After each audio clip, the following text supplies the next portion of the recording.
4 काम इस 72 घंटे में हो सकते थे।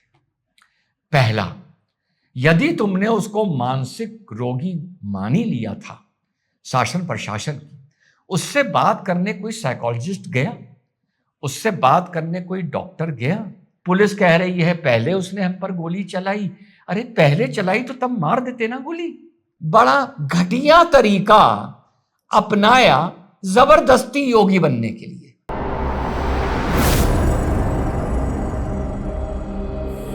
हेलो, नमस्कार, सत श्री अकाल, अस्सलाम वालेकुम। कैसे हैं जनाब? तो साथियों, भरत तिवारी को लेकर 3 दिन से लोग इनबॉक्स और कमेंट बॉक्स में मुझे लिख रहे हैं कि सर आप बतौर वक्ता अधिवक्ता इस पर बोलिए। और ईमानदारी से बताऊं, बतौर वक्ता अधिवक्ता इस मुद्दे पर बोलना मेरे लिए था बहुत मुश्किल। मैं कंटेंट देखे जा रहा था कि इसमें से मैं कोई निचोड़ निकाल सकूं। मैं 2-3 निचोड़ इसमें साथियों निकाला हूं। एक तो यह है कि वाकई इस देश में जो भ्रष्टाचार है वो कंट्रोल नहीं हो पाया। तो भ्रष्टाचार कंट्रोल नहीं हो पाया, ठीक। सांप्रदायिकता कंट्रोल नहीं हो पाई। क्या क्या कंट्रोल हुआ? आंतरिक सुरक्षा कंट्रोल हुई और विशेष समुदाय कंट्रोल हुआ। पर विशेष समुदाय को कंट्रोल अलग तरीके से किया गया, लेकिन सांप्रदायिकता को कंट्रोल नहीं किया गया। समझने वाले साथ समझ जाएंगे मैं क्या बात करना चाह रहा हूं। पर वापस आता हूं तिवारी पर। बिल्कुल खुल के तारीफ भी कर रहा हूं, खुल के आरोप लगा रहा हूं मेरे भाई। अब आते हैं इस बंदे पर। बंदा परेशान था, पढ़ा लिखा था।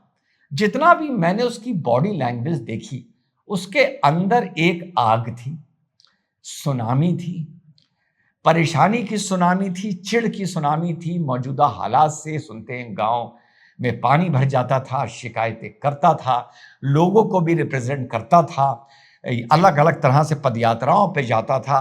बंदे में बड़ी अबव एवरेज ऊर्जा थी। अब कानूनी नजरिए से अगर कोई ये पूछेगा कि एक कट्टा लेकर क्या लहरा सकते हो, तो इसका जवाब यही आएगा कि नहीं लहरा सकते हो। यही जवाब आएगा। भ्रष्टाचार पर भी मैंने बोल दिया आपको, लेकिन यहां इस मंच पर बैठकर मैं ये भी नहीं बोल पाऊंगा कि भ्रष्टाचार के खिलाफ आप पिस्तौल लहरा सकते हो। ये भी नहीं बोल पाएंगे, क्योंकि हम वो नहीं बोलते कि आगे जाके कहीं फंस जाए। आज से साल भर बाद, 6 महीने बाद नहीं बोल पाएंगे। लेकिन जो उसकी मानसिक स्थिति थी वो पागल नहीं था। उसके दिल में शायद वो बात थी जो मैं बोलता हूं कि शायद मरने के बाद भी मेरी कब्र से चीखों की आवाज सुनाई दे कि मैं इस देश को राम राज बनते ना देख सका। ये बात मैंने बहुत पहले लाइव में बोली थी और किसी वीडियो में बोली थी। मरने के बाद भी मेरी कब्र से चीखें सुनाई दें इस बात की। वो यही भावनाएं लिए शायद जी रहा था, पर उसका जो एक दायरा था, ऑर्बिट था, वो दूसरे ऑर्बिट पर चला गया था, दूसरे श्रेणी में चला गया था। उसकी जो चिढ़ थी, वो क्या परेशानी झेल रहा था ये अलग बात है, लेकिन उसने साबित कर दिया था कि वो अपराधी नहीं है, वो आतंकी नहीं है। दोनों चीजें उसने साबित करी है। 3-4 दिन ये तमाशा चला है यार। अजीब अजीब रीलें सामने आ रही हैं। आखिरी रील की बात तो बाद में करूंगा। वो दरवाजे पे खड़ा है, वो पिस्तौल हाथ में लिए लहरा रहा है, पुलिस वाले वहां खड़े हैं। वो बेड पर लेटा है, आपने देखी होगी, दूर देखता है, पुलिस वाला खड़ा है। एक उसके कमरे में पुलिस वाला बैठा है, वो उठ के पिस्तौल तान देता है, तो पुलिस वाला कहता है हटो हटो हटो हटो पुलिस वालों से। कमरा, घर तो उसका पक्का बना हुआ नजर आ रहा है, लेकिन लगता है उसमें दरवाजे खिड़कियां नहीं थी, गरीब घर का था। तो साहब ये अजीब तमाशा करीबन शायद 72 घंटे चला है। If I am wrong please correct मी, ठीक।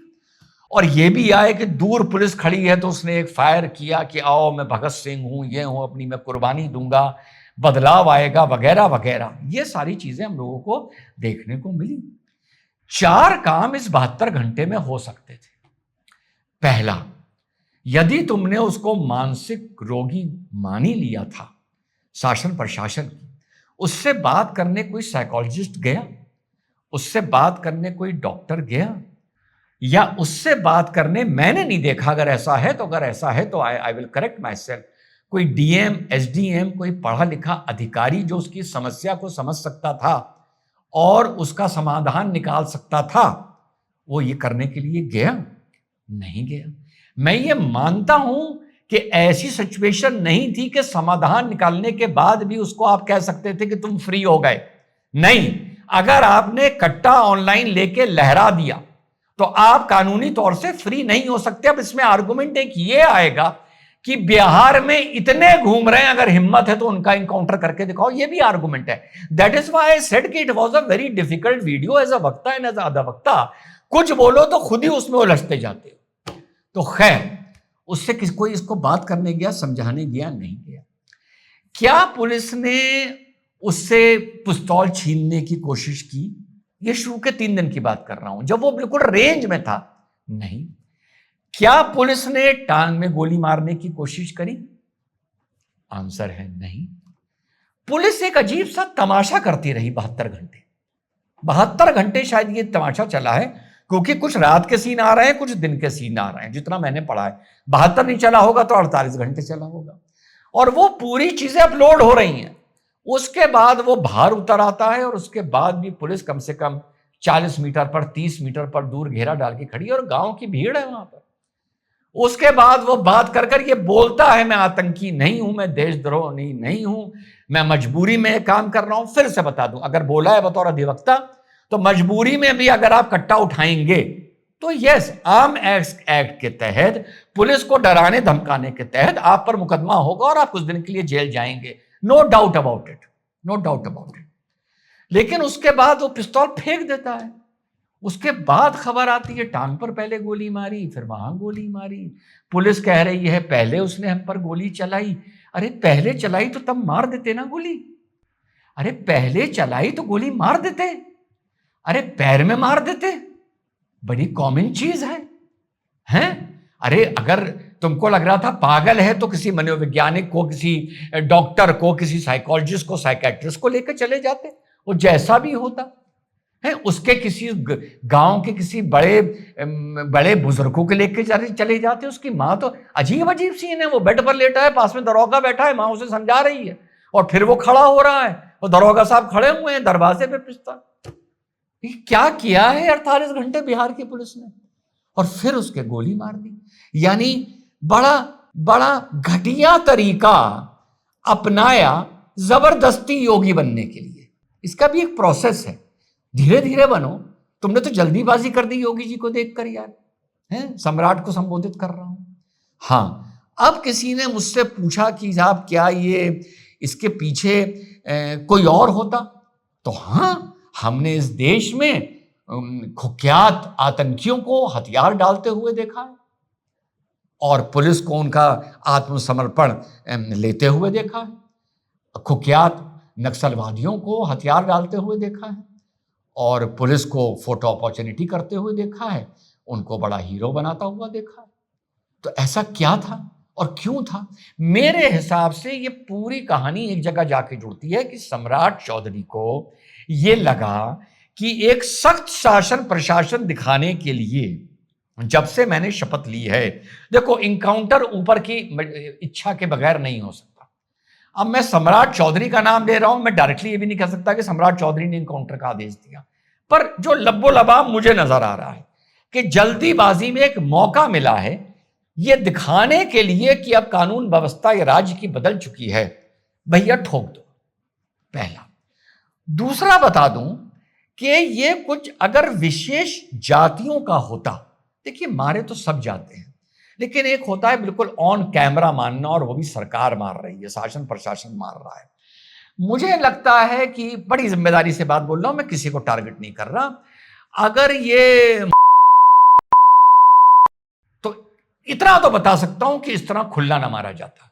वो बात अलग है कि बाद में होता कि भाग रहा था, ये हो गया, मैंने पूरे किस्से को अगर आप इधर ने नहीं मारा जाता। मुझे लगता है बिहार में, विद ड्यू रिस्पेक्ट टू, यहां पे मैं कोई टारगेट किसी को नहीं कर रहा हूं, वहां की राजनीति के हिसाब से अपना एक छोटा सा मूल्यांकन कर रहा हूं। मेरे हिसाब से भी अगर ये होता तो इस तरह मारा ना जाता। मैं ये नहीं कह रहा कि काउंटर हो ही नहीं सकता, समझिए इसी पूरे सूरत हाल में वो भी ना मारा जाता, वर्ग का होता तब भी शायद ना मारा जाता। शायद इसके मारे जाने के पीछे यही कारण है, एक ये भी कारण है, एक तो पुलिस की अजीब मूर्खता है, दूसरा योगी जी बनने की होड़ है, और तीसरा जो मैंने 3 नाम लिए, मैं इस सिचुएशन को कम्युनलाइज या कास्ट में नज़र में नहीं, पर लोग जब पूछ रहे हैं तो शायद ये उन तीनों से बिलोंग नहीं करता था, इस मारे शायद पुलिस ने ये लिबर्टी ले ली, अन्यथा पुलिस ये लिबर्टी ना लेती। ये मेरा टेक है। थोड़ा सा I might be wrong in this video, I am really not very sure, but let us see आप लोगों का क्या रिस्पॉन्स आता है, कितना आप लोगों को मेरी बात कहीं गलत लगती है, कितना सही लगती है। जय हिंद, वंदे मातरम, खुदा हाफिज।